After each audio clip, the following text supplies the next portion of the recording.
안녕하십니까. 공병호 TV의 공병호입니다. 오늘은 박주현 변호사님을 모시고 금요일날 있었던 대법원의 선거소송 첫 재판에 대한 전후 상황과 또 현장 스케치, 또 개인적인 그런 판단 등을 들어보는 시간을 갖도록 하겠습니다. 박 변호사님 반갑습니다. 네, 반갑습니다, 박사님. 잘 들리시죠? 예, 잘 들립니다. 야, 이렇게 이제 안 만나도 그냥 옆에 있는 것처럼 대화를 나눌 수 있으니까 참 좋습니다. 예, 좋은데 또 한편으로는 요즘에 구글 미트가 좀 잦아져가지고 예, 집에서 맨날 오늘도 회의가 지금 두 개 뒤에 또 있거든요. 예, 이것도 일이 더 안 하시는 거 아니냐는 그런 걱정이 됩니다. 그렇습니까? 예. 네네. 그럼 구글 미트 가지고 또 회의를 하는 겁니까? 예, 예, 그렇게 할 것 같습니다. 구글 미트 사용해 보니까 어떻던가요? 지금 제가 구글 미트나 아니면 줌이나 이렇게 고민하고 있는데 좀 한번 사용해 본 의견 저는 좀. 다 만족하고 있습니다. 예, 구글 미트는 이제 여러 사람이 같이 볼 수 있다는 그런 장점이 있어가지고요. 예, 상당히 좋은 것 같더라고요. 슬라이드 같은 거 쓰는 것도 문제가 없고요. 아, 그거는 써보지는 않았는데요. 아, 예, 그건 써보지는 줌으로는 제가 워싱턴 기자회견을 예, 하셨고. 줌으로 했고, 요즘에 회의는 구글 미트로 하고 있는데, 줌으로 할 때는 이제 그걸 했고요. PPT. PPT나 이런 거 사용을 했고요. 줌으로 할 때는. 구글 할 때는 그냥 했습니다. 말만 일단 했습니다. 줌을 해보니까 어땠습니까? 줌도 상당히 괜찮았던 것 같습니다. 아, 장점이 좀 뚜렷하게 있어가지고요. 네. 아, 그렇구나. 네. 어쨌든 뭐 세상이 계속 바뀌니까 또 새로운 도구를 도입해가지고 적응해 나가는 것이 또 우리한테는 또 필요한 것 같아요. 예, 예, 맞습니다. 어쨌든 미트가 화상회의하는 데는 굉장히 중요한 그런 방법이구나. 예, 자, 그럼 이제 우리가 본론으로 한번 들어가 보겠는데요. 네네. 어쨌든 제가 이제 그 대법원에서 재판 마치고 나오셔가지고 기자회견하는 것도 봤고, 예, 그 다음에 또 연단에 써가지고 말씀들 하신 거 다 들었고, 이렇게 다 했는데, 네네. 그날, 전반적으로 법정에서 분위기가 어땠습니까? 어, 전 처음에 몇 명이 나올지가 일단 궁금했었거든요. 예. 아, 그게. 네, 세 명이 나올지, 네 명이 나올지가 좀 궁금했었던 음, 상황이었는데, 이제 주심 대법관 한 명이 나왔더라고요. 사실, 그, 대표적인 자파 판사라고 할 수 있는 이제 김상환 대법관이 나왔는데, 실제로 재판에서 마주한 적은 이번이 처음이었거든요. 음, 그래서 처음에는 이제 최근에 이제 김수열 대표, 그리고 정창욱 신발 열사, 예, 이런 구속시킨 판사가 이제 최창훈 판사 아닙니까? 예, 그 사람 생각을 하고 김상환 대법관을 먼저 한번 선입견을 가졌었는데 예, 생각보다는 조금 명예 감정이 있는 사람 같다라는 그런 음, 생각이 들었거든요. 그래서 좀 이제 약간의 긴장은 했었지만 예. 또 한편으로는 설득은 말은 해볼 수 있는 사람이구나라는 생각이 들어서 일단 시작을 하게 되었습니다. 김상한 대법관은 지금 네. 그 박 변호사님하고는 되게 연수원 기수가 차이가 많이 납니까? 예, 상당히 많이 나죠. 제가 정확하게 그분의 기술을 제가 한번 알아봐야 되겠지만, 상당히 높은 사람으로 알고 있습니다. 서울대 법대 나오신 분 아니십니까? 예, 맞습니다. 아, 그 손 변호사님, 박 변호사님도 서울대 법대 나오셨지 않습니까? 저는 사회대 나왔습니다. 대학원을 법대 나왔고요. 아, 그러시구나. 예, 예, 예. 음, 그래서 김상환 대법관은 어쨌든 과거에 좀 좌파들한테 좀 유리한 판결을 했던 사람으로 좀 알고 있는데, 예. 예, 일단은 결론이나 이거는 상관없이 들어주는 자세는 좀 상당히 되어 있는 이 대법관 같은 사람이었습니다. 예. 그런데 네. 이번에 이제 몇 분의 대법관이 이제 주심이 한 분이고, 그 다음에 나머지 세 분이시죠. 세 분인데 지금 노정희 대법관이 이제 화요일 날 인사청문회가 있거든요. 예. 중앙 선거관리위원회 위원장으로 이제 그 인사청문회를 통과하면 이제 우리의 상대방이 되기 때문에 그 아마 빠지지 않을까, 제척되지 않을까 싶습니다. 그러면 네, 이제 주심 한 분, 그 다음에 네, 나머지 두 분의 대법관이 네, 민경욱 전 국회의원의 그런 그 선거 소송을 담당을 하시겠네요. 네, 네, 네, 그걸 그렇습니다. 제2부라고 하던데 그러면 네. 모두 이번에 그 소송이 4부로 구성되어 있습니까? 지금 3명, 4명씩 3명, 이렇게 아, 12명, 4명씩, 3명, 3명씩, 4명, 4명씩 3부로. 3부로 구성되어 있구나. 예, 예. 음. 그렇게 해서 지금 김명수 대법원장하고 원래 권순일 그 가만 계시 보시죠. 위원장만 빠지고 나머지가 이제 14명 대법관 중에 12명으로 이렇게 나뉜 거죠. 예, 4명씩. 박주현 변호사님 얼굴이 안 나온다고 그렇게 구름다리님이 말씀하시는데 가만 계시 보시죠. 다시 접속해 보세요. 다른 분은 또 보이는 모양입니다. 예, 예, 예, 예. 여러분들 그 방송 우리가 지금 이제 초보자가 돼가지고 좀 사고가 터질 수 있으니까 대한민국님이 잘 나옵니다. 마지막으로 이렇게 이제 예, 예. 확정해 주시면 계속하겠습니다. 자, 그러면은 네, 네. 이번에 이제 박주현 변호사님은 몇 네, 분의 대법관들이 나오실까 궁금했다 이렇게 하시는데 예. 그거는 궁금 안 하셨습니까? 그러니까 피고 측인 네, 그 인천 그런 연수 네. 선관위 측에서는 몇 분이 나오실까? 그건 궁금 안 하셨습니까? 저는 많이 나올 거라고 생각을 했습니다. 사실 그 대륙 아주 변호사들이 몇 명 나올까도 궁금을 했었는데 그 선관위 직원들이 또 몇 명 나올까는 사실 많이 나올 거라고 예상을 했기 때문에요. 그 소송 수행자로 그 직원들을 임의로 넣을 수가 있거든요. 예, 제가 이제 국세청 교수할 때도 조세 소송에 소송 수행자로 들어가 본 적이 있는데 예, 소송 수행자로는 이제 그 직원을 넣을 수가 있습니다. 음, 그래서 저는 뭐 상당히 많이 나올 거라고 생각을 했고 이제 통상적으로 변론 준비기는 원래 한 명의 대법관이 나올 걸로 아니 한 명의 법관이 원래 나오는 거라고 생각이 되지만 예, 이제 대단히 중요한 사건일 때는 세 명이 다 나오기도 하거든요. 예, 그러니까 제가 저번에 이제 집행 정지 결정을 받았을 때 그 지금 8.15 그 집회 금지 통고 처분에 대한 집행 정지 신청을 했을 때 그때 서울행정법원에 이제 11부 그 박형순 부장판사의 세 명, 그 세 명이 다 나왔었거든요.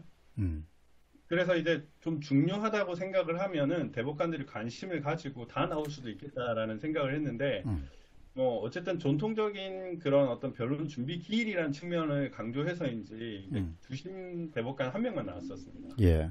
네, 그런데 이제 일반인들에게는 법률 용어가 좀 생소하고 생경하기 때문에 네네네. 통상 이번에 변호 준비 기일, 그 다음에 네. 변호 기일 이 두 가지를 좀 구분해서 말씀을 좀 해주시죠.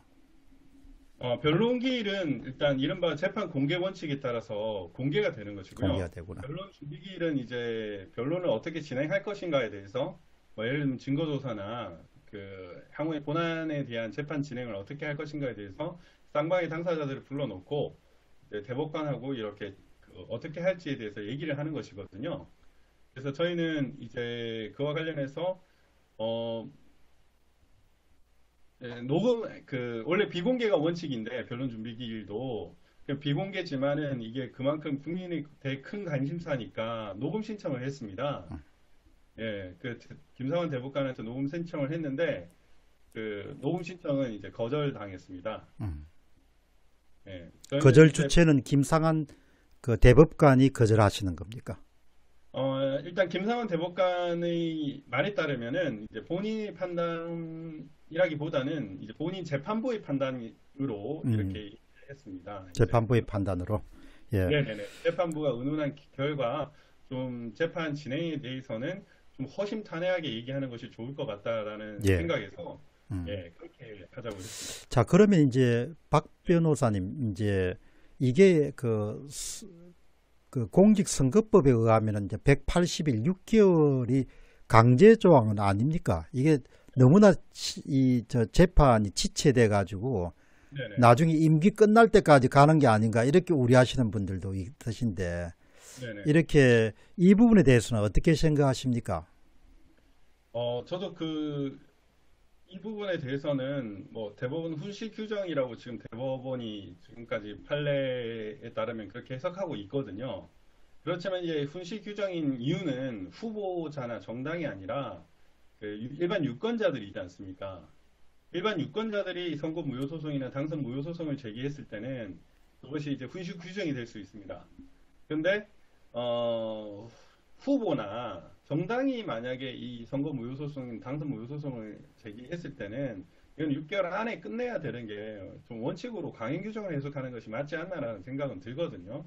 근데 지금 일단 그것의 판단 주체가 법원이기 때문에 아마 계속해서 훈시 규정으로 갈 것이지만 저는 만약에 지금까지 지금 125개의 그 재판이 계류 중입니다. 예. 139개가 원래 소송이 제기되었고 지금 12개가 취하나 이렇게 되고 125개가 지금 이제 그 선관위 공식 답변에 의하면 125개가 계류 중인데 그 125개 중에 이제 고작 제1회 변론 준비길이 열립니다. 변론길도 아니고. 고작 그래서 네, 한 사건에 대해서 변론 준비기일이 네, 180일 더하기 제가 계산을 해보니까 뭐 8일.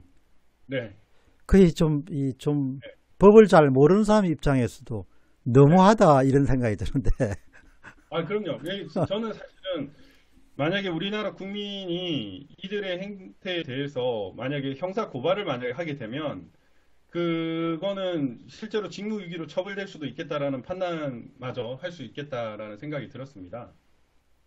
이게 만일 이제 우리가 선거라는 것이 권력의 정당성을 부여하는 일종의 네, 활동이지 않습니까? 네, 근데 만일에 그 권력의 정당성을 상실한 그런 의원들이 그 입법 활동을 통해서 예, 그 법을 만들어냈으면 만일 그것이 선거 무효나 당선 무효가 되게 되면은 그 자체가 그 행위 자체가 이 무효.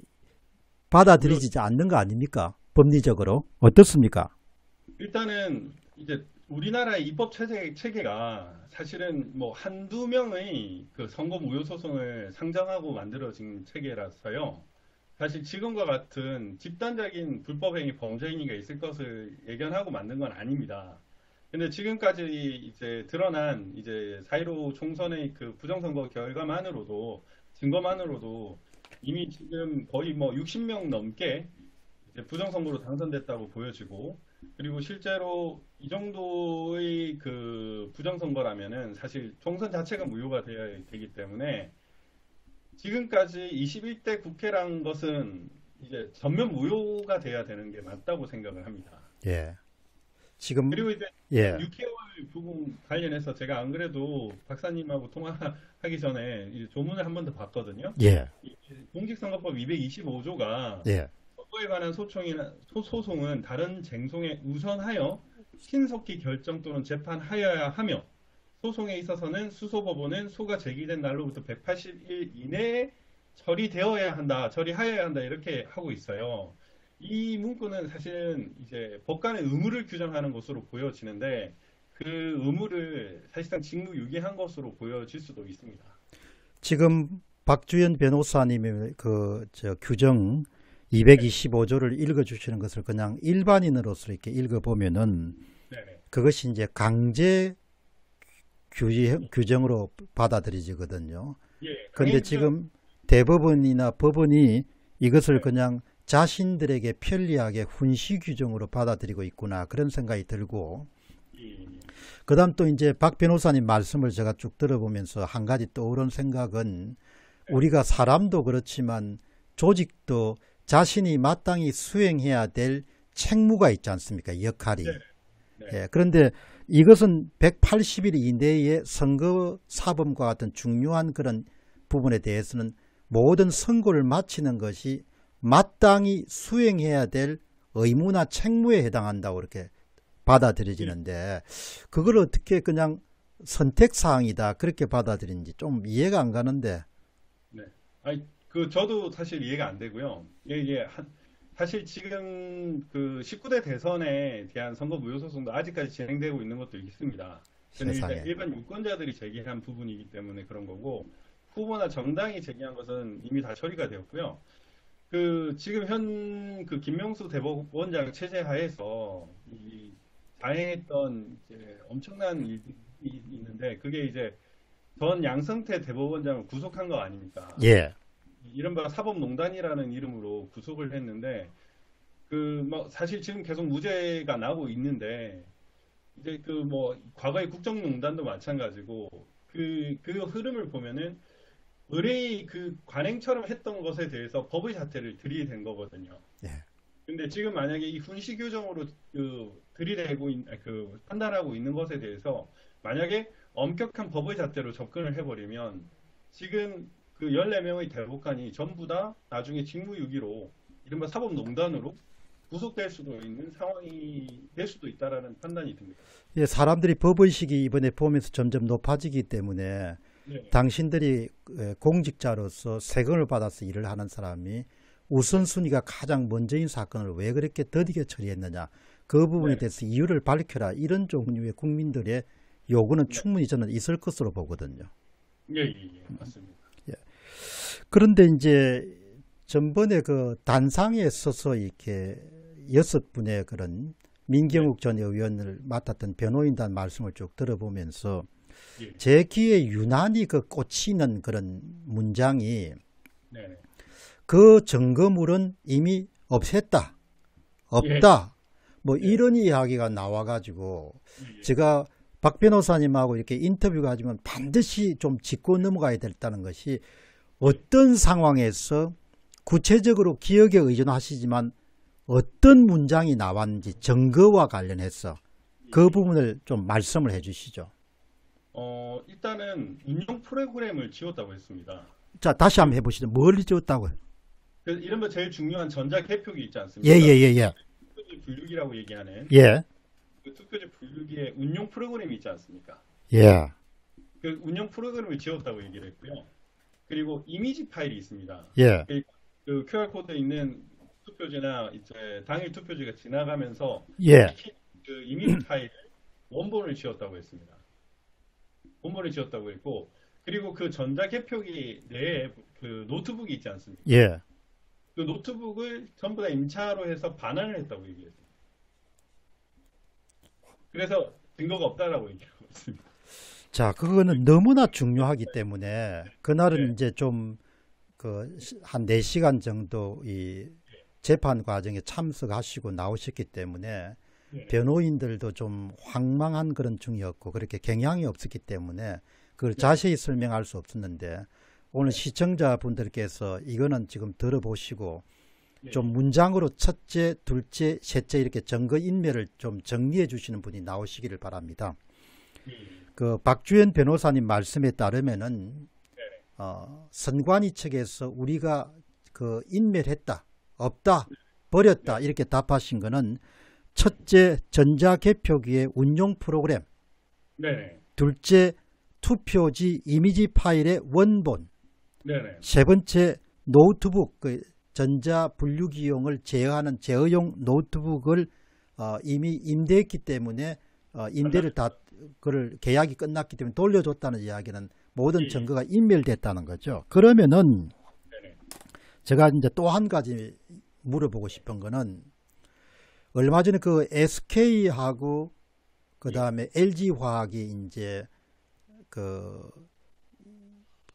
이 전기 배터리 문제로 이제 미국 무역위원회에서 소송한 그런 자료를 쭉 한번 본 적이 있거든요. 그런데 사건 여하를 불문하고 예, 소송이 진행 중에 SK 측에서 이메일 등을 완전히 제거한 그 행위 자체에 대해서 엄청나게 이 중죄를 때리더라고요.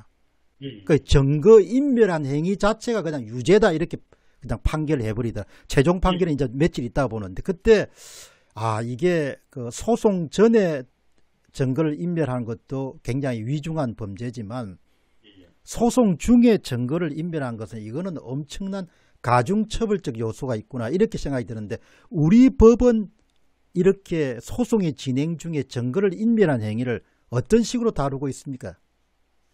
일단 입증 책임에 있어서 이제 불리하게 이제 하는 거죠. 그리고 이거는 이제 형사 판결이 아니기 때문에 증거인멸이나 이거는 별도의 고발 절차가 필요하고요. 일부에 대해서는 저희가 증거인멸죄로 고발도 했습니다. 이미. 그렇게 해서 그거는 이제 중죄로 처벌돼야 될 것이고요. 사실 지금 그 재판 절차 과정에서 김상환 대법관도 그렇게 얘기를 하고 그 상대방 그 저쪽 그 성관이 측에서도 입증 책임은 원고한테 있다고 계속 얘기를 했어요. 그런데 저희가 입증을 안 한 게 아닙니다. 상당히 많은 부분에 대해서 어느 정도 입증을 했고 거기에 대해서 이제 아는 뭐 항변이나 이렇게 부인을 해야 되는 상황인데 그와 관련된 설명을 자기들은 이제 증거가 없다라고 이렇게 설명을 하기 때문에 사실 입증 책임 자체가 전환된다고 봐도 무방하거든요.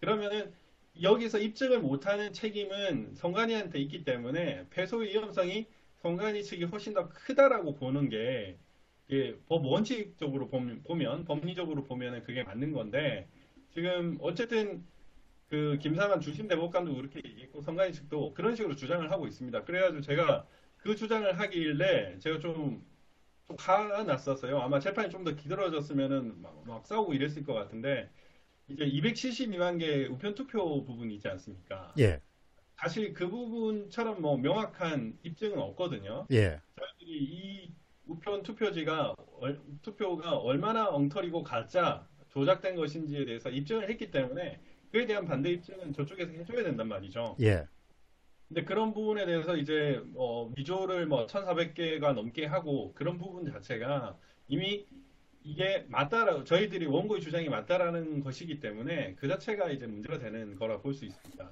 예. 네.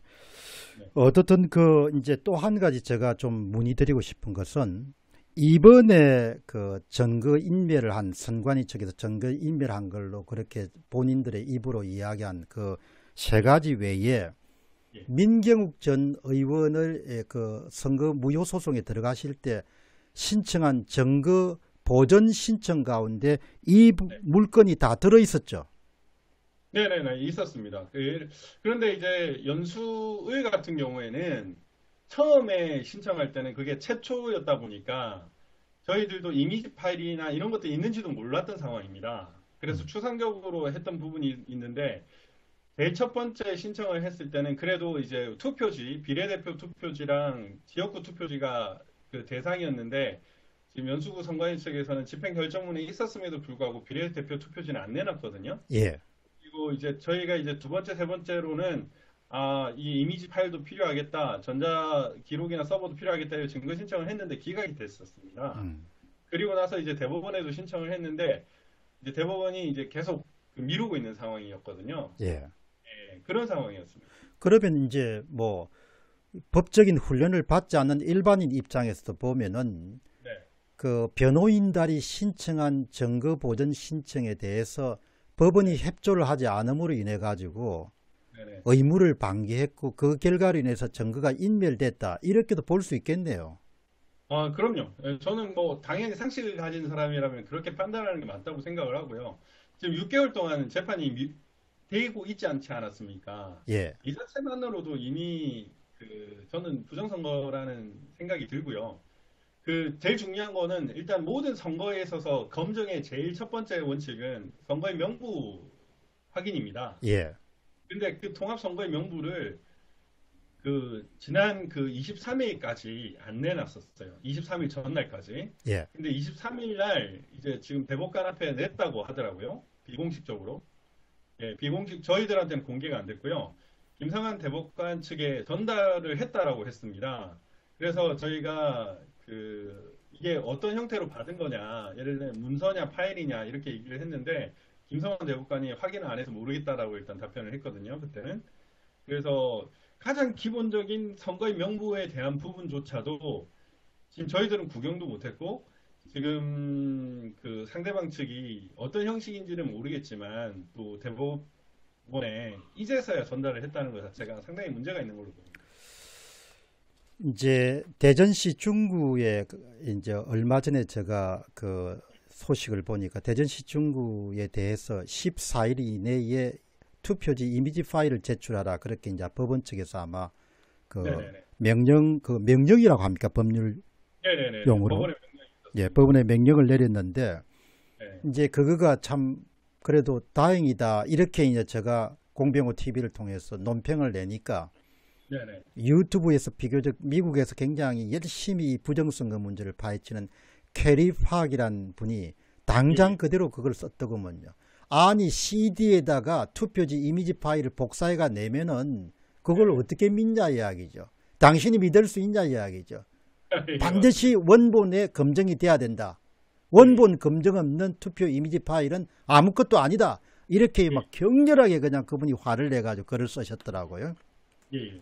근데 뭐 지금 그 문제가 현실화됐네요.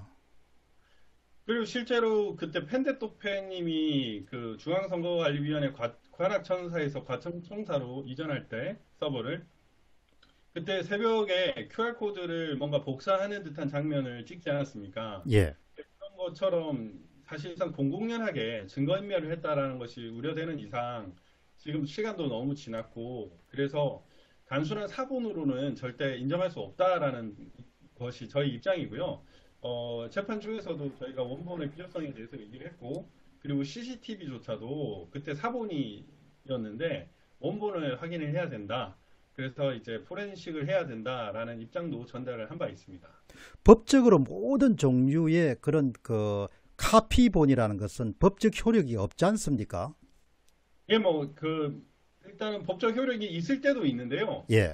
네, 일단 원칙적으로 지금 같은 이제 디지털 조작이 문제가 되는 경우에는 예, 아주 명백한 문제가 될 수가 있는 거죠. 네, 오늘 박주현 변호사님이 역시 네, 그 작업을 처음부터 진행하셨으니까 오늘 아마 이 방송을 보시는 분들이 굉장히 도움이 될 겁니다. 사건의 전모를 파악하는데 굉장히 네, 생생한 그런 현장 증언과 그다음에 법리적 해석이 되어지기 때문에 여러분 그래서 오늘 공병호 방송에 들어오신 분들도 제가 당부하고 싶은 거는 이거는 뭐 다른 사람 일이기도 아니고 변호인단 뭐 일도 아니고 저 일도 아니고 이거는 여러분 자신과 아이들과 아이들의 아이들의 세대와 관련된 문제이기 때문에 시간의 일부를 투입해 가지고 관심을 가져야 되고 재원의 일부를 투입해 가 후원도 해야 되고 그렇게 해야 되거든요. 나라를 지키는 일이지 않습니까?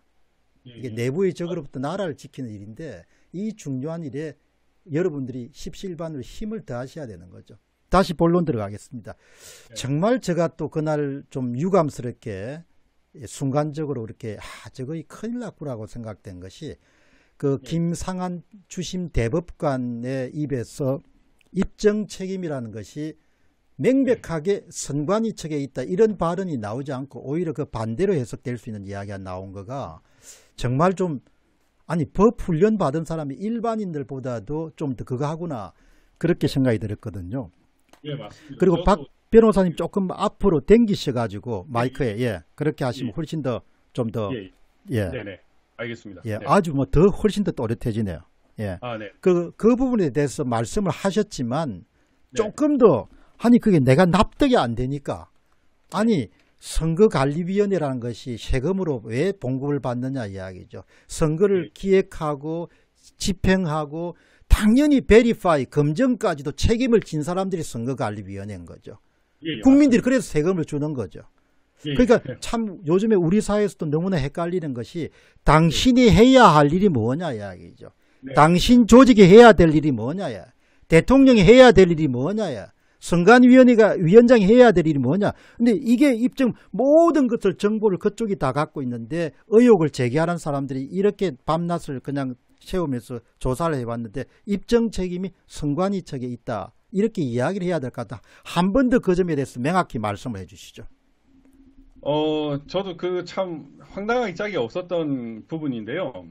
사실은 왜 그러냐면은 일단 그 증거 자체가 일단 편제되어 있지 않습니까? 예를 들면은 이제 뭐라고 얘기를 하면은 모든 증거는 다 선관위가 가지고 있단 말이죠. 그걸 경제학자들은 정보의 비대칭성이 존재한다 이렇게 예, 하거든요. 예. 완전히 그쪽이 다 갖고 있는 거죠.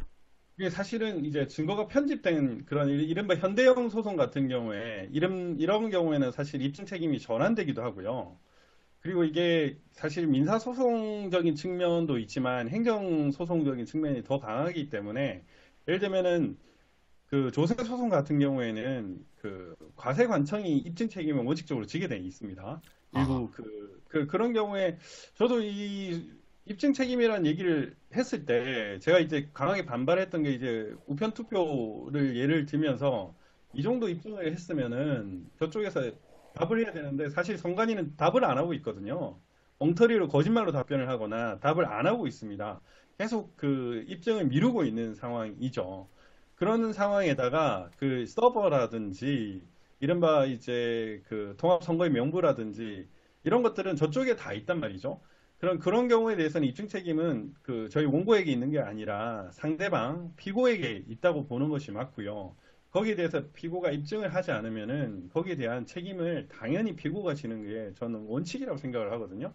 김상환 대법관이 이 재판을 진행하면서도 이제 감정인이나 이런 부분에 대해서도 이제 여러 가지 고민이 된다라는 식의 얘기를 하면서 이런 소송을 해본 적이 없다. 그렇기 때문에 그 지금 원고에게 있다라는 그 주장마저도 사실은 원칙적으로 봐도 틀리고 지금 예외적으로 지금까지 진행된 상황으로 봐서도 그 입증 책임은 오히려 저기 피고에게 있다라고 보여지는 게 맞는 것 같은데 새롭게 뭔가 이걸 입증을 해주는 분들이 좀 나와야 될 것 같습니다. 저는 당연히 이 입증 책임은 그 피고에게 있다고 생각을 하고요.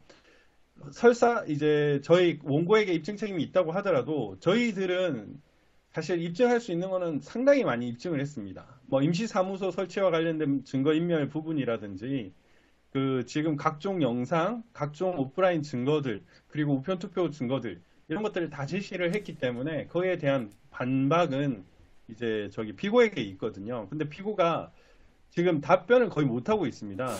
그렇다면은 거기에 대한 입증 책임이 그 제대로 못하는 그 책임은 자기 피고에게 있는 거죠. 네. 지금 그 박 변호사님 말씀하신 것 중에 특히 예, 이런 부분이 이제 가슴에 와닿네. 네. 조세와 관련된 쟁송의 경우는 과세관청이 책임진다. 그렇게 말씀하셨죠. 예, 예, 예. 그러면 당연히 선거와 관련된 쟁송은 선거 관리를 책임지고 있는 자가 반드시 입증 책임이 있다. 이게 똑같은 원리인 거죠. 예, 그렇죠. 왜냐면은 국세청에서도 국민의 세금으로 과세하라고 돈을 주지 않습니까? 그리고 선거관리위원회라는 뭐 이른바 헌법기관인데 이것도 일종의 그런 기관이 그 국민의 세금으로 운영되고 있는데 거기에 대해서 그 당연히 선거관리위원회가 책임 입증을 할 부분은 입증을 해야 되는 거죠. 그러니까 지금 조금 더 풀어서 말씀을 드리면은 국세청이 네, 그 조세에 대해서 기획을 하고 실행을 하면은 그 네, 다음에 검증까지 불만이 생기면 검증까지 담당해야 되는 거 마찬가지로 선관위가 선거를 네, 기획하고 실행하고 검증을 해야 되는 것이 그래서 네, 어떻든 그래서 어제 가졌던 그 캐나다의 47년 전에 한국을 떠나신 이경복 은퇴 회계사님이 네, 저한테 보낸 그런 메일이 재판장을 판사를 교육시켜야 됩니다. 뭐 이런 이야기를 보내셨더라고요. 그게 아마 그분도 이 입증 책임에 대해서 굉장히 이렇게 화가 네, 났던 모양입니다. 네, 자, 그러면은 이제 그 어떻든 입증을 하라 이렇게 하는데 정말 그동안 뭐 유튜브라든지 또 박주현 변호사님을 비롯해서 참 그동안 노력을 많이 했지 않습니까? 예, 그래서 지금 이제 전 세계적으로 3대 유명한 비영리 또 독립정파적인 그런 국제기구들 카트센터나 이런 데서 아마 예, 이 지금 이 입증을 하고 있는 조사를 보고서를 아마 쓰고 있는 모양입니다. 예, 예, 근데 맞습니다. 그분들이 한국 들어올 필요가 없지 않습니까? 한국의 유튜브나 또 변호사분들이 다 한 백스라든지 증거물들이 다 기록돼 있으니까 예, 예. 그 미국 그, 사람들이 일본에 대해서 썼던 가장 잘 쓴 책이 국화와 칼인데 그 국화와 칼을 쓰는데 미국의 인류학자가 한 번도 일본 안 예. 왔거든요. 사실은 지금 선거는 데이터만 있어도 그 그럼요. 데이터 분석으로 부정인이 아닌지 여부를 확인할 수 있습니다. 그래서 뭐 국내에서도 국외에서든 그 장소와는 상관없이 부정선거임을 이미 주장할 수는 있고요. 왜냐면 월터 미뱅 교수는 사실 5차례나 이제 논문을 썼는데 그분이 우리 한국에 와서 쓴 건 아니지 않습니까? 예. 예, 그런 것처럼 사실 부정선거 관련된 자료들은 지금 그 많이 미국 뭐 영국 등에 보내졌거든요. 그래서 제가 그 재판 과정에서도 그렇게 얘기를 했습니다. 그 한국만 지금 부정선거에 대해서 잠잠할 뿐이지 이미 그 우리나라 그 4.15 총선이 부정선거다라는 것은 세계의 그 공지 사실이 되고 있다. 음. 그런데 이제 대법원이 침묵을 하면 안 된다라고 얘기를 했거든요. 그래서 이제 그때 좀 김상환 대법관도 좀 놀랐던 것 같습니다. 아, 그렇게 하면서 예, 제가 거기서 놀랐구만요. PPT로 설명을 하면서 그랜트 뉴시엠에 보고서를 올렸고요. 이게 이제 청와대, 아니 그 백악관과 미 국무부와 NSC까지 보고된 사안이고, 워싱턴 타임즈, 그리고 인도 썬데이 가디언, 그리고 도쿄 신문 등 세계 이제 유수 외신에도 이제 지금 4.15 총선이 부정선거라는 게 드러났는데, 지금 그 대법원에서 이거를 그냥 단순히 덮어버리면은 이건 나중에 심각한 문제가 된다라는 얘기를 했습니다. 그래서 마지막에 제가 사실은 이제 유혈 사태가 벌어질 수도 있으니까 이 유혈 사태가 생기지 않도록 대법원이 할 일은 이미 총체적인 부정선거가 드러났기 때문에 부정선거라는 것을 빨리 선언을 하고 평화로운 정권 교체가 되게끔 하는 것이 대법원이 해야 할 자세다라고 얘기를 솔직히 했어요. 아, 근데 그거를 그냥 그러니까 김상환 대법관 앞에서 PPT를 발표하면서 박주현 변호사님이 말씀을 예, 하셨다는 이야기죠. 예, 그랬더니 이제 후기를 나누는 과정에서 석동현 변호사님이 야, 대법관 앞에서 그런 말을 하네 이러면서 얘기를 하셨는데, 근데 저는 그게 맞다고 생각을 하거든요. 이미 너무나 많은 증거들이 드러났고 사실 이게 부정선거가 아니라고 하기가 어려운 상황입니다. 그렇다면 대법원은 판단하는 기관이지 않습니까? 그럼 이걸 빨리 부정선거인 걸 판단을 하고 지금 21대 국회를 뭐 해산시키고 평화로운 정권 교체가 될 수 있게끔 하는 게 저는 대부분의 임무라고 생각합니다. 정말 큰 일을 하셨네요. 그 석동영 변호사님하고 저하고는 동갑입니다. 아, 예, 동갑이기 때문에 정말 참 석동영 변호사님이 공부를 정말 잘하셨기 때문에 서울대 법대를 간 건데, 네. 제가 이제 부산에서 고등학교를 다녔기 때문에 석 변호사님하고는 이제 같은 하늘 아래에서 공기를 숨쉰 아, 거죠. 네. 네네네. 부산 동구 나오셨어요. 예, 그런데 이제 이번에 제가 참 민경욱 전 의원이 변호인단을 참 잘 이렇게 짰다라고 생각하는 것은, 예. 석동희 변호사님 가장 고참이시기 때문에 약간의 이제 조금 더 조심하게 이렇게 접근하실 거지만, 네. 대부분 변호인단들이 젊으신 분이기 때문에 그 네네. 패기라든지 아마 예. 제가 이 작가적 상상력을 동원하면은 법정에서 김상환 대법관이 아마 연배가 저희들하고 같거나 저희보다 조금 아래거나 아마 그렇지 않겠냐 생각이 드는데요. 그렇습니다. 그 김상환 대법관, 젊은 분들이 갖고 있는 그 에너지가 굉장히 제 생각에는 많이 분출이 돼서 아마 그분이 조금 상황을 결과는 전혀 제가 볼 때는 별로 변함이 없을 가능성이 조금 더 높다고 보지만, 아마 예. 그날 이 사안을 네. 제대로 해결하지 않고 대충 덮어서는 네. 일신사의 역사적 그런 엄청난 오명으로 남을 수밖에 없겠구나. 그런 점을 지금 박 변호사님이 정확하게 짚어주셨네요. 예, 좀 사실 그렇게 했습니다. 김상환 대법관은 빠른 66년생입니다. 66년생입니까? 예, 빠른 66. 어휴, 그러면 출세가 빨랐네요. 예, 예, 그렇습니다. 석도현 변호사님보다 연수원 기수는 이제 5기 정도 늦고요. 그러니까 두 분이 이제 한 6년 정도 차이가 나니까 예, 예. 어떻게 하면 그렇게 출세들이 다 빠른지 모르겠네요. 아니 이제 잡사 라인을 타면은 그 위에 이제 라인이 없다 보니까 이 선발을 하다 보니까 그렇게 되는 거 그러면 아닙니까? 54세 정도의 대법관이 되는 건데, 예, 예, 예. 예, 그러니까 제가 이렇게 보니까 네.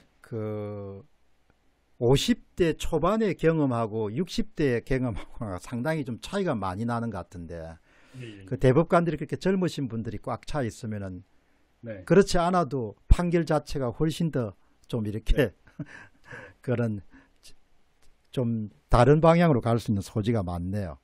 예. 사실 이제 변호인단을 좀 구성을 하게 된 거는 이제 제가 좀 많이 핵심 역할을 많이 했거든요. 예. 예, 그래서 이제 젊은 친구들은 거의 다 제가 구성을 했습니다. 이제 나중에 이제 유승수 변호사가 합류를 했고요. 예. 예, 조태우 변호사님 이제 합류를 했고, 이제 석동현 변호사님은 이제 제가 이제 한변 지금 사무총장이 됐는데, 예. 한변의 교시거든요. 그리고 이제 기존에 이제 여러 가지 일들을 하면서 참 괜찮은 친구들이다라고 생각했던 이제 젊은 변호사들을 제가 한 명씩 이렇게 같이 하게 된 겁니다. 아, 그렇게 하셨구나. 정말 잘하셨습니다. 그게 과거 2000년도에 그 히딩크가 그렇게 사람을 잘 용병을 해가지고 결국 우리가 이제 월드컵에서 큰 성과를 거두게 됐는데 이번 사안은 나이가 든 사람들만 팀을 짰으면은 시작부터 저 생각에는 실패라고 보거든요. 네, 맞습니다. 고정관념을 깨야 되고 틀을 예, 깨야 되고 예, 상대방의 그 소위 그 완고한 그런 믿음을 깨야 되기 때문에 어떻든 이번 편제는 저는 모든 분들을 다 보게 된 것은 23일 날 단상에서 발언하신 걸 보고 예, 아, 저 정도면 한번 싸워보겠다. 어려운 싸움이지만 그렇게 한 게 인적 구성을 보고 그렇게 결론을 내렸거든요.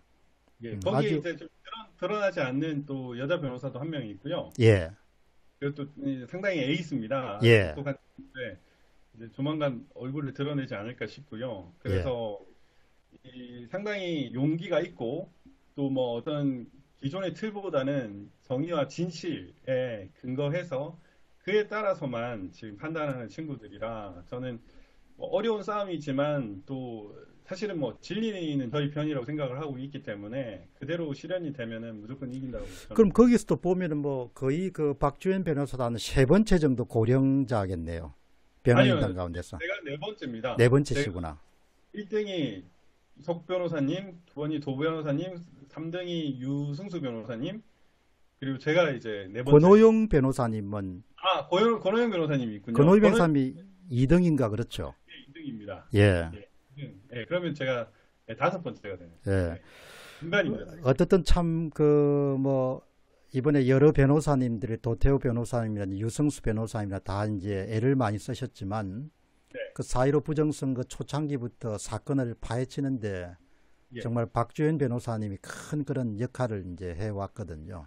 아, 그리고 특히 감사합니다. 이제 그 다른 부분들도 참 귀한 역할을 했지만 제가 KPEC 네, 한미 보수 연합 대회가 서울에서 9월 달에 개최됐을 때 예, 그 1부, 2부를 다 중계를 하고 또 1부, 네, 2부 가운데 편집을 다 해가지고 예, 예. 또 이렇게 영상을 내보냈기 때문에 네네. 그 대회 전반적으로 다 참 좋은 의견이 많이 나왔지만 이 가운데서도 2부의 마이크를 잡고 박주현 변호사님이 관내 사전투표의 조작이라는 부분에 대해서 예, 열변을 토한 것은 또 그 자체가 외신을 탔고 예, 예, 맞습니다. 또 그 자체가 그 회합에 직접 간접으로 연결됐던 그런 미국의 소위 공화당 보수주의 인사들에게 상당한 그런 깊은 인상을 심어서 아, 이게 한국 문제가 결국 부정선거가 확실하구나 그런 예, 예. 확신을 줬고 결국 이제 네, 그것이 지금 현재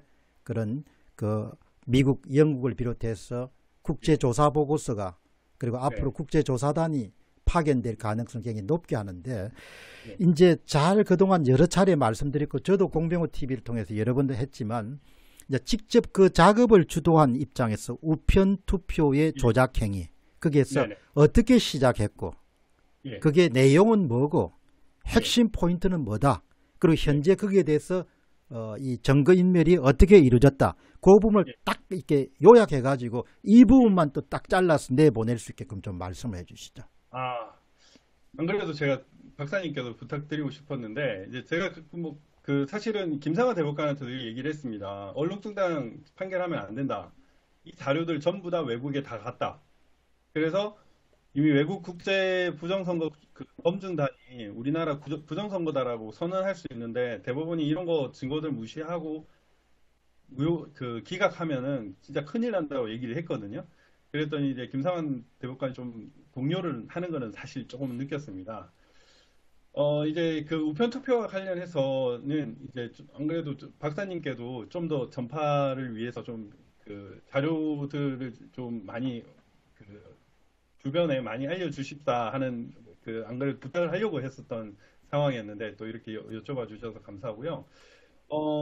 일단은 우편 투표를 이제 그 조사하게 된 계기는 이겁니다. 사실은 일단 증거 보전 절차에서 수많은 증거들이 발견됐지 않았습니까?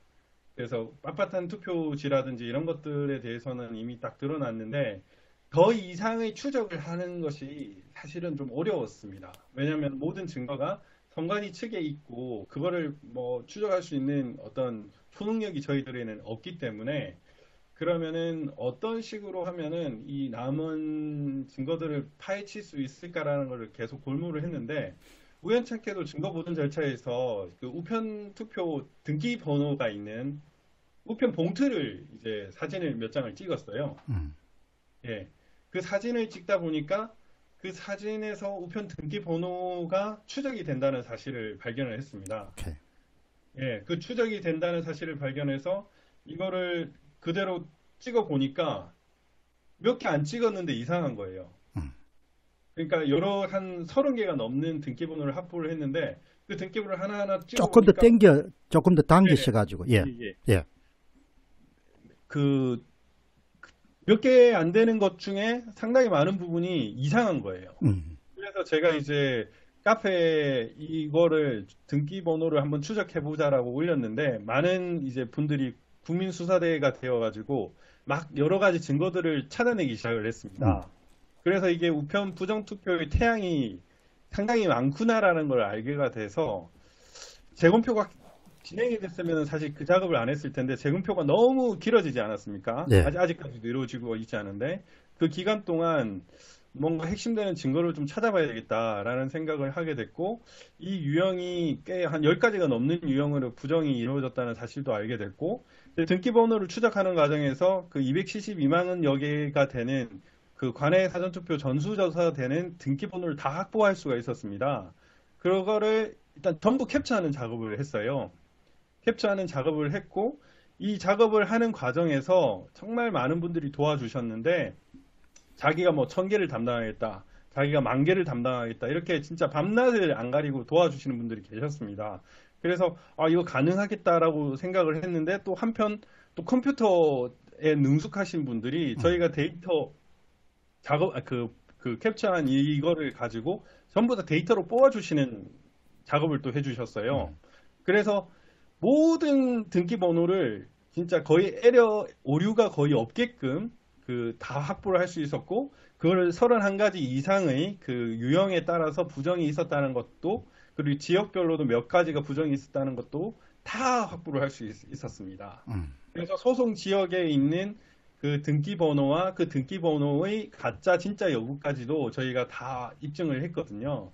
그래서 저는 사실은 처음에는 그 블랙 시위를 하면서 여기 모이는 분들이 100만 명 정도가 되면 한 분당 3개씩만 분석을 하면은 음, 300만 개가 되지 않겠냐라는 음, 식으로 이제 시작된 거였는데 이제 뭐 문재인 정권이 시위가 확산되는 걸 막았고 그 언론이 또 이렇게 또 확산되는 걸 막았고 그렇게 하는 과정에서 또 다른 어떤 뭐 저는 뭐 일종의 섭리라고 생각을 하는데요. 음, 이 부정 사회로 대한민국에 벌어진 이 엄청난 불법 행위, 범죄 행위를 밝히라는 그런 어떤 섭리가 작용을 해서 정말 그 많은 것들을 아주 논리적이고 체계적으로 분석을 했고 그게 이제 110만 개가 되는 부정 투표가 있었다는 것을 밝혀냈습니다. 음, 사실 저도 이 110만 개가 됐다는 것에 대해서도 참 놀랐는데 대충 그 정도 되지 않을까 처음에는 생각을 했거든요.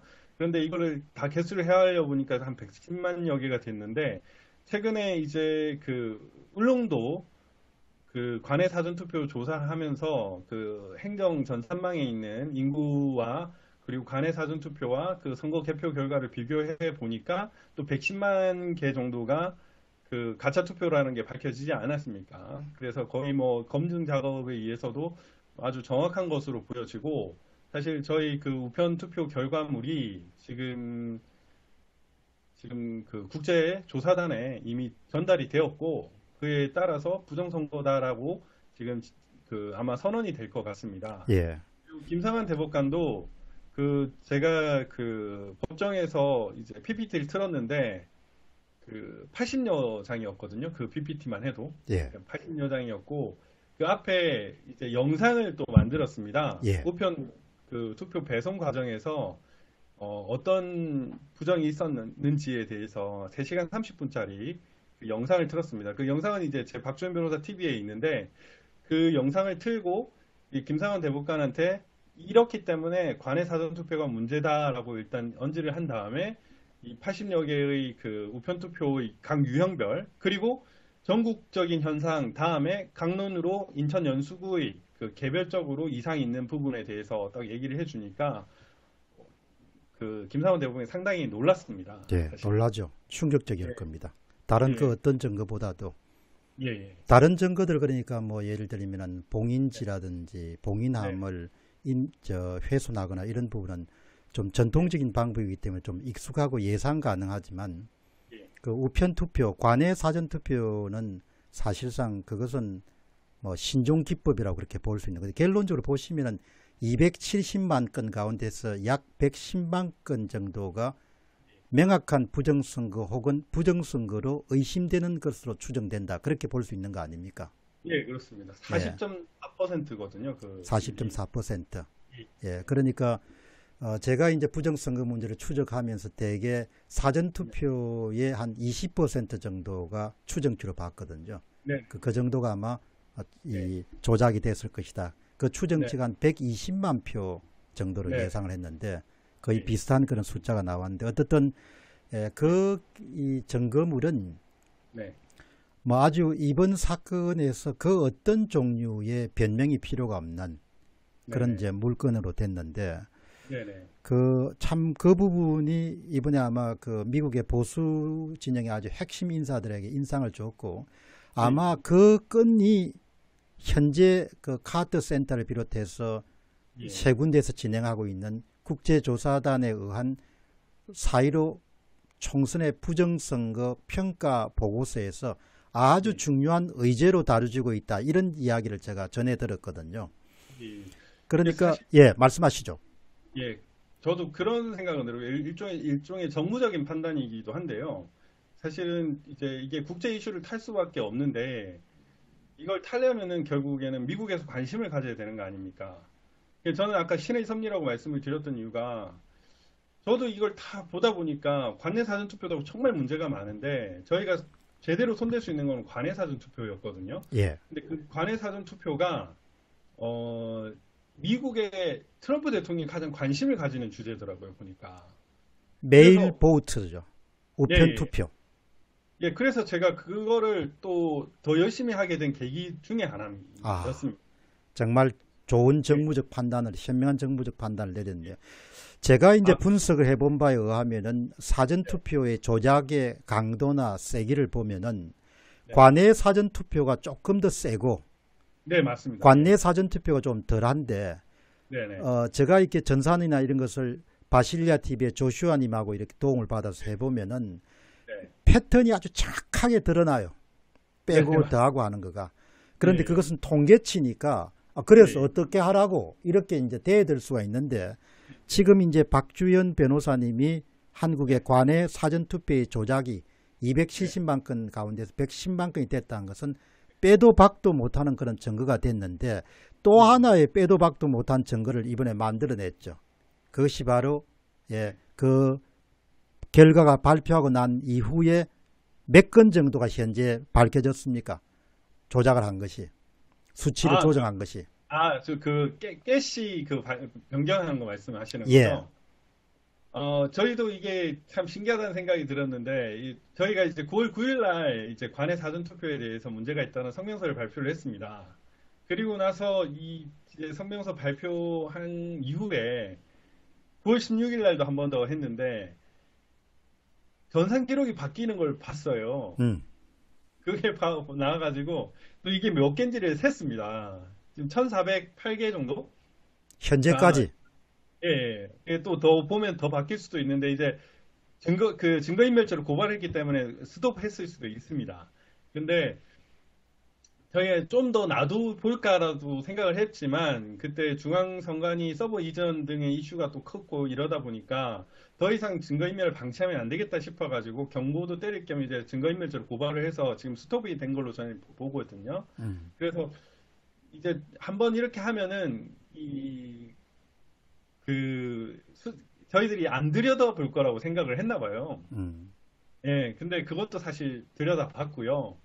저도 처음에 이 작업을 했을 때 그 캡처한 거를 일단은 무조건 원본을 처음에는 보관을 해야 된다라는 생각이 들어서 예, 그 원본을 보관을 다 했습니다. 그리고 혼자 가지고 있으면 문제가 돼서 믿을 수 있는 몇몇 사람과 이렇게 공유를 했고요. 예, 누군가 혹시나 다치더라도 이거는 다 뿌려버리자라는 판단을 음, 했기 때문에 그렇게 일단은 뭐 향후에 이게 문제가 될 경우를 대비해서 다 저장을 일단 해놨고 그다음에 이제 두 번째로 이 변경 여부도 저희가 다 조사가 가능하거든요, 예, 이제는. 예. 그 처음에는 저희가 조사한다고 했을 때 얘들이 변경했으면 어떨까 그게 걱정이 됐었는데 다행히 그 작업은 하지는 않았더라고요. 예, 다행히 그 작업은 설마 이렇게 하겠어라고 생각을 했나 봅니다. 예. 사실은 뭐 저도 그렇게 생각을 했지만 그 작업이 일단 완료가 됐을 때 솔직히 좀 안도의 한숨을 쉬었고요. 그 다음에 이제 시간 진행, 싸움을 하신 거네요. 네? 시간 싸움을 하신 거네요. 예, 예, 예. 쫓는 자와 쫓기는 자 사이에 예, 예. 정말, 조마조마했겠습니다. 예, 정말 그때 처음에는 이거를 빨리 확보해야 된다고 해가지고 제 컴퓨터도 사실 24시간을 며칠간 돌리기도 했거든요. 예. 며칠간 돌리기도 하고 그랬었는데 그 일단 확보를 한 다음에는 좀 마음이 놓였고요.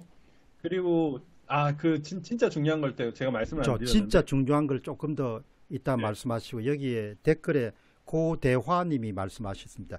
국제조사단이 와서 해도 증거 불충분이다. 국제조사단이 올 필요가 없습니다. 물리적으로. 이 코로나 전국에. 네, 국제조사단은 이미 한국에서 일어난 부정선거의 증거를 차고 넘치도록 다 확보하고 있는 상태입니다. 네, 국화와 맞습니다. 칼을 가지고 이렇게 일본 작가가 망고불변의 그런 명저서를 남겼지만 네, 올 필요가 없었습니다. 일본을 갈 필요가 그냥 미국 앉아서 일본을 더 잘 분석했으니까. 네, 지금은 그동안 6개월 동안 유튜브들하고 그 다음에 또 전문가들이 시민들이 노력해 축적한 그런 증거물들이 대부분 다 국제조사단이 뭐 이 다 유튜브 한국의 주요 유튜브들도 다 그냥 그거를 번역해 가지고 다 보셨다고 그래요. 예. 이제 진짜 중요한 건 말씀해 주시죠. 네. 제가 그 우편 투표를 또 조사하게 된 또 계기가 하나 있는데요. 그 분당의 증거 보전 절차를 갔었을 때였습니다. 그 분당의 증거 보전 절차를 갔는데 뭐 박사님 잘 아시다시피 관내 사전 투표 CCTV는 없지 않습니까? 예. 그래서 그게 어디 보관되어 있으면 사무국장실이 있었거든요. 근데 사무국장실에 CCTV가 없어서 그러면은 사무국장실을 드나드는 저 CCTV를 증거 보전 하겠다라고 얘기를 했습니다. 그랬더니 판사가 오케이를 했어요. 근데 이제 그 사무국장이 안절부절을 하는 거예요. 근데 뭐 어떤 식으로 계속 안 주려고 계속 하더라고요. 그래가지고 이거는 진짜 심각한 문제가 있었구나라는 판단을 했습니다. 그러면서 걔들이 이 CCTV는 뭔가 뭐 물리적으로 반응하는 CCTV고 이 원본이 없습니다라고 제출을 안 한 걸로 제가 알고 있습니다. 음. 그랬는데 그때 이제 나오는 과정에서 옆에 우편용 투표 회송기를 봤어요. 그래서 저게 뭡니까? 라고 했는데 뭐 우편용 투표 회송기라고 하더라고요. 접수기 같은 거. 그래서 저걸 제가 되게 의심스러운 눈치로 봤거든요.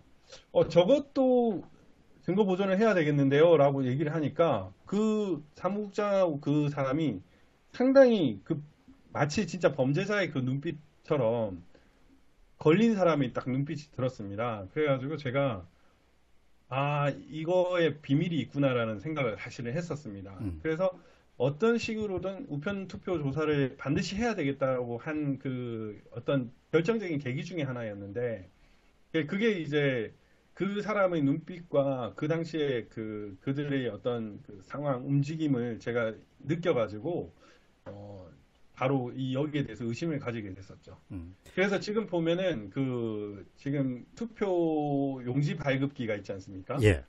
사전투표 용지 발급기가 있고 그 발급기가 동시에 등기 우편도 바로 나오잖아요. 예. 저는 이 두 가지의 대조, 그다음에 우편 등기 배송 과정의 그 대조, 이 통합선거의 명부 대조, 이것만 이루어진다면은 현재의 부정선거의 범죄를 바로 밝힐 수 있지 않을까라는 생각이 듭니다. 예.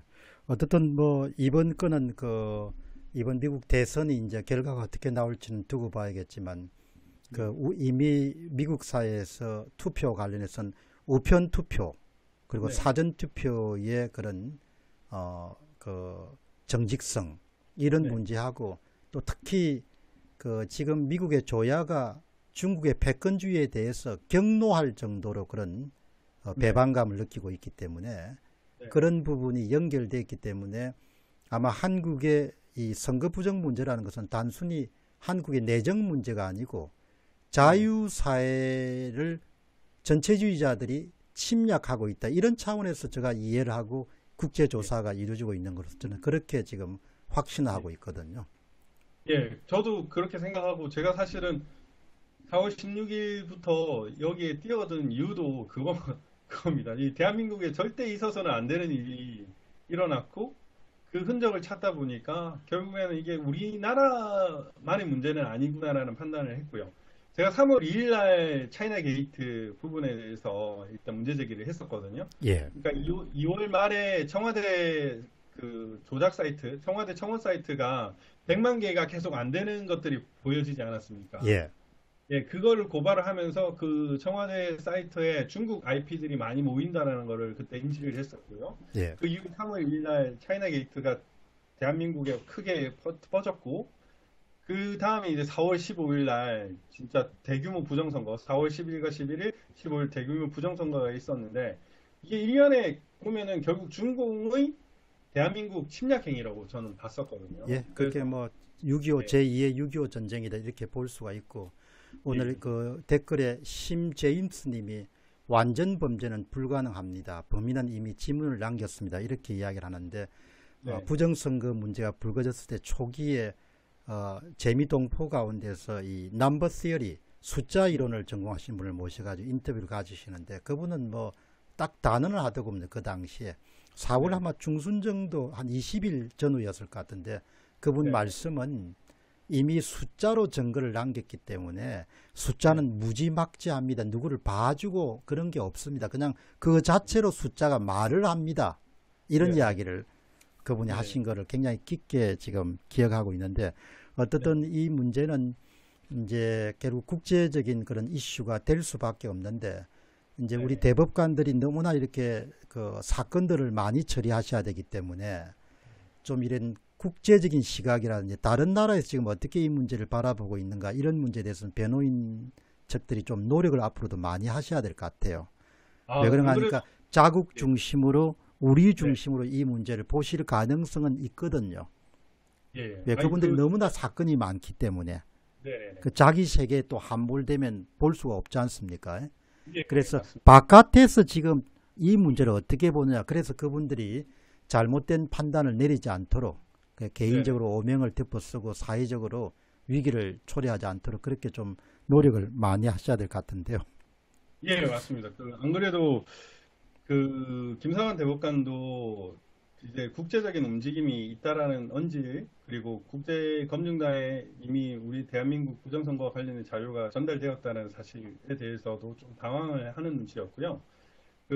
저희들도 이제 그 외신이나 국제검증단이나, 뭐, 미국이나 이런 그 태도, 그 선진국들이 대한민국의 선거를 바라보는 것에 대해서 좀 더 초점을 둬서 좀 더 이제 법원의 서면이나 변론을 할 예정으로 지금 생각을 하고 있습니다. 예, 하니까, 외신이나 트위터를 이렇게 밀어보면은 네, 이미 그 외국에 있는 좀 일반인들조차도 한국의 그 네, 리기드 일렉션, 그 네, 부정직한 선거에 대한 인식이 점점 늘어나고 있는 것 같아요. 네, 네. 뭐 이미 한국도 많이 늘어나고 있는데 미국 같은 경우에는 그때 K시팩 그 한국의 그랜드 하얏트 호텔에서 했을 때 그 각 연사들이 발언하는 것들을 봤을 때 상당히 단정적이었거든요. 예, 이 나라 그 지식인들이 태도와는 달리 완전히 부정선거는 확실하고 그 방법론이 어떤 거에 대해서 좀 더 구체적으로 살펴보려는 태도였습니다. 예. 이제 외국의 입장은 너무너무 명백하고 이미 드러난 증거들은 이제 그러한 부정선거임을 더 밝혀주는 보강 증거가 될 뿐이거든요. 네, 그런 부분에 대해서 이제 대법원도 계속 더 인지하게끔 저희들이 노력하겠습니다. 사실 이제 뭐 그 미국 사회의 그런 그 전문가 그룹을 보면은 가장 부러운 게 전문가의 직업 윤리지 않습니까? 네네네. 자신의 업무에 대해 직업적 인테그리티, 정직성이라는 부분이 굉장히 강하기 때문에 네. 뭐 이런 다른 경로를 통해서 그런 국제조사단이 지금 보고서를 심층 분석 보고서를 작성하고 있는데 영향력을 행사하거나 이런 것은 거의 제가 볼 때는 불가능하다고 보거든요. 그러니까 이 네네네. 문제가 결국 국제조사단에 의한 문제 그리고 다른 국가들이 이 이슈를 제기하는 그런 네. 문제. 그러니까 어제 이제 이경복 그 캐나다에 은퇴하신 분 회계사분 말씀은 뭐 간단하게 이렇게 정리하자면 참정권은 기본권이다 이야기죠.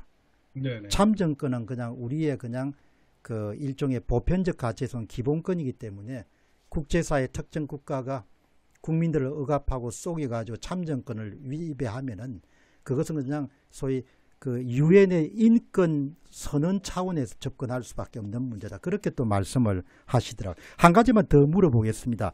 그 전대미문이었다. 이 김상한 대법관이 하신 이야기가 어떤 맥락에서 흘러나온 이야기입니까? 전대미문이라는 게 결국에는 지금 디지털 조작이 문제가 되고 있지 않습니까? 예, 그 국내 검증은 어, 이른바 수개표면은 끝날 문제였거든요. 근데 지금 이번 4.15 총선의 그 선거 무효 소송에서 밝혀진 것들은 그냥 단순한 수개표의 문제가 아니라 뭐 QR 코드, 우편, 서버, 뭐 다양한 포렌식들이 필요한 일종의 디지털 검증의 문제이기 때문에 한 번도 있지 않은 문제거든요. 그래서 지금 저희들이 국제조사단을 불러야 된다고 얘기를 했는데 김상환 대법관이 이제 대법원 감정예규에 이제 감정인으로 선임된 자들이 있기 때문에 그 사람에 의해서 먼저 하는 것이 원칙이다라고 얘기를 하더라고요. 그런데 그 감정하시는 분을 보니까 지금 선거 소송에 대해서는 전혀 경험이 없는 사람으로 보입니다. 그래서 그런 부분, 이 선거 무효 소송의 감정인으로서 적합한지도 일단 의문이고요. 그리고 지금 대법관들도 이게 사실 뭐 그 규모나 범위 그리고 그 이후의 파장까지 고려하면은 정말 전대미문의 사건이라고 보여지죠, 사실은. 그러니까 그 전대미문이라는 것은 네, 뭐 단순한 수개표로 해결될 수 없고 이런 네, 디지털적인 문제구나 이런 맥락에서 네. 김상한 대법관이 그렇게 말씀을 하신 겁니까? 저는 전대미문이라는 용어는 사실은 듣지는 아, 못했는데, 그러시구나. 예, 예. 아, 근데 일단은 그 용어는 사용하지는 않으셨던 것 같고요. 아, 그 그러시구나. 어쨌든 한 번도 이제 이런 경우는 사실 없어서라는 말씀을 하셨습니다. 그래서 예, 이런 경우는 전대미문이라고. 없었어. 예, 예. 그거는 그래서 들으셨죠? 네네 그런 말을 했습니다. 예, 네. 그거는 이런 경우는 한 번도 없었어. 이런 말씀을 김상한 예, 대법관이 하셨다는 이야기죠. 예, 예. 그렇게 해서 가지고 이제 어느 정도의 저희들이 사실조회 신청서를 받아들일지 이런 데서 고민을 하시더라고요. 예, 그렇지만은 우편 투표와 관련돼서 이제 그 얘기를 듣고 사실조회 신청을 이건 바로 받겠다라고 얘기를 하더라고요. 예, 네. 사실 조회를 한다는 이야기는 기본적으로 그 법률적으로 어떤 효과가 있습니까? 우편 일단은 투표에 대해서 사실 확인 차원인데요. 사실 확인 차원. 사실 확인을 하려면 그 사실이 정리가 되어야 되지 않습니까?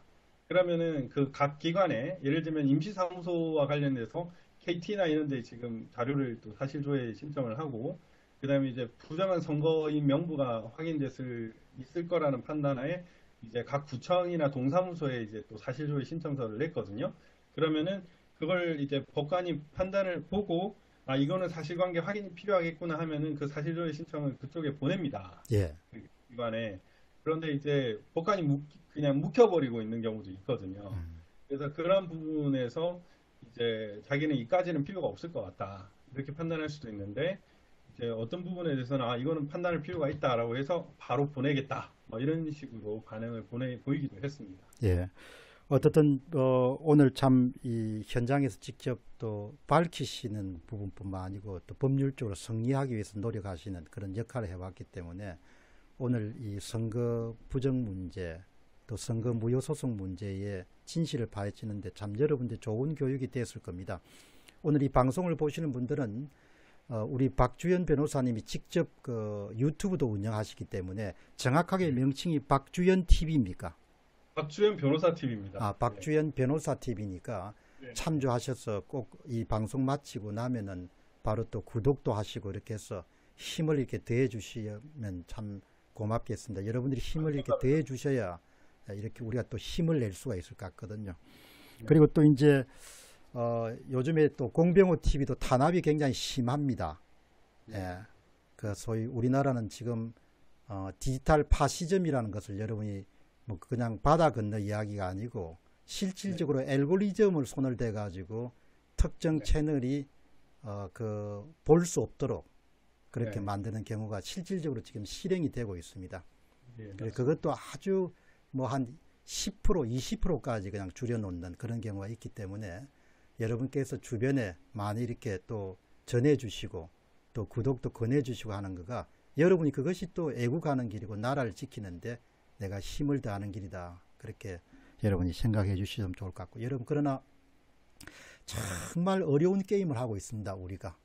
예, 이거는 뭐 이것이 낱낱이 밝혀지는 경우에 너무나 큰 변혁이 일어날 수밖에 없기 때문에 이 사건을 주도했던 분들은 어떻든 그것을 덮기 위해서 노력을 하지만 요즘 대전에도 카스루 시위가 생기고 부산에도 생기고 대구에도 생기고 서울에도 생기고 이렇게 하면서 제가 지인들하고 나누는 그냥 그 사적인 대화가 정말 덮기가 힘들겠구나 그런 서로 이렇게 조용하게 나누는 대화 가운데 그런 이야기를 하는데 그러나 항상 이렇게 뭐 건설적 비관주의자가 되자 이런 이야기를 저는 참 좋아하거든요. 그러니까 사건을 이렇게 건설적으로 파헤치지만 항상 잘 안 될 경우를 늘 대비할 수 있어야 된다는 좀 말씀을 드리고 싶고요. 좀 박주인 변호사님 좀 이렇게 자주 좀 출연해 주시죠. 예, 예. 그렇게 하겠습니다, 예, 박사님. 그렇게 예. 하시고 그 아주 다음에 또 특별히 네. 알려야 돼. 예, 애 왔구만. 애도 한번 보여주시죠. 많이 컸네요. 예, 예, 아들입니다. 든든하시겠습니다. 예, 예, 예. 네, 그리고 특별히 또 알리실 게 있으시면은 저 네. 메일을 통해 가지고 좀 더 한번 당부를 해주면 제가 좀 자세하게 다룰 수가 있을 것 같거든요. 네, 뭐, 알겠습니다. 예, 그래서 박사님 도움이 좀 필요한 일들이 많아가지고 꼭 이제 주시면은 그리고 다른 훌륭한 유튜브 계시지만 저는 또 훈련을 받았기 때문에 좀 예, 분석적이고 논리적으로 설득을 할 수가 있으니까 이제 마무리하는 면에서 또 다음에 모시기로 약속하고 박주현 변호사님이 좀 당부 한마디 좀 해주시죠. 네. 저는 사실은 지금 대한민국에서 정말 큰일이 발생했다고 생각을 하거든요. 그래서 이 상황에 대해서 지금 앞으로 우리가 진짜 뭐 진짜 마음을 아주 단단하게 먹어야 될 것 같습니다. 저도 사실 이 이후의 파장이 어느 정도가 될지는 솔직히 예견할 수가 없습니다. 그리고 이거는 아마 대법관들도 마찬가지일 거고 이와 관련해서 이제 관심을 가지는 분들도 다 그렇게 생각을 하고 있을 겁니다. 근데 많은 분들이 여기에 대해서 설마 되겠어라는 생각도 하고 계시는 분들도 있지만 저는 진실을 밝히는 작업이 지금까지 이제 계속 진행된 것으로 볼 때 그 파장이 너무너무 클 것 같습니다. 그래서 저는 결국 밝혀질 수밖에 없다고 생각을 하고 이미 그 때문에 이제 워싱턴에 이제 민경우 의원님도 가 계시고 그래서요. 예, 괜찮습니다. 예. 예, 아무래도 정말 이제 우리가 마음 단단히 먹고 준비를 해야 된다고 생각을 하고요. 그리고 부정선거와 관련된 이것들을 밝히는 작업들은 계속 게을리하면 안 됩니다. 저는 요즘에 전 가족, 전 가정 깃발 달기 운동을 한번 해보면 좋을 것 같다는 생각을 하거든요. 그 부정선거 사형이라는 그런 메시지를 담은 아니면 4.15 부정선거 사전투표 조작이라는 그런 메시지를 담은 그 큰 깃발들을 각 가정마다 태극기 달듯이 이렇게 달고 뭐 하면은 점점 더 많이 알려질 것 같습니다. 그래서 시위나 집회를 금지함으로써 이걸 확산을 못하게 하고 심지어 이제 우리 공병호 박사님이나 뭐 여러 그 외국 유튜버들의 활동을 뭐 강제 종료라든지 알고리즘 조작에서 방해하는 것들이라든지 너무나 주도 면밀하게 하고 있지만 그만큼 진실은 더 많아졌다는 얘기거든요. 더 많이 퍼졌다는 얘기거든요. 그래서 점점 강하게 마음을 먹고 더 많이 알리고 결코 용기를 잃지 말고 싸워 이겨야 된다고 생각을 합니다. 예. 우리 박사님 너무 감사드리고 모든 분들 다 건강하셨습니다. 우리가 부산에서 이렇게 이제 성장했기 때문에 사건을 이렇게 추적해 가면서 참 경상도 말로 네. 어째 너가 그렇게 이 험한 일을 했노 이런 생각이 참 많이 들거든요. 다른 뭐 작은 일들은 다 이해를 할 수 있는데 어떻게 이 엄청난 일을 이렇게 무슨 그런 배포를 가지고 이런 예. 일을 했노 이런 생각이 드는데 아마 예. 조만간에 그 진실이 밝혀져서 책임져야 될 사람은 책임을 지고 또 예. 정리돼야 될 것은 정리돼야 되지 않겠나 그렇게 생각합니다. 어쨌든 박 변호사님 건강하시고 또 항상 이렇게 건승하시길 바랍니다. 아, 예, 감사합니다. 감사합니다. 예, 예, 감사합니다. 건강하십시오. 네. 예. 여러분들도 예. 오늘 이 구독해 주셔서 대단히 고맙습니다. 그리고 끝까지 시청해 주셔서 정말 감사합니다. 앞으로도 계속 진실을 알리는 그런 노력을 계속해 나가도록 그렇게 하겠습니다. 감사합니다. 의사님 감사합니다. 예. 예.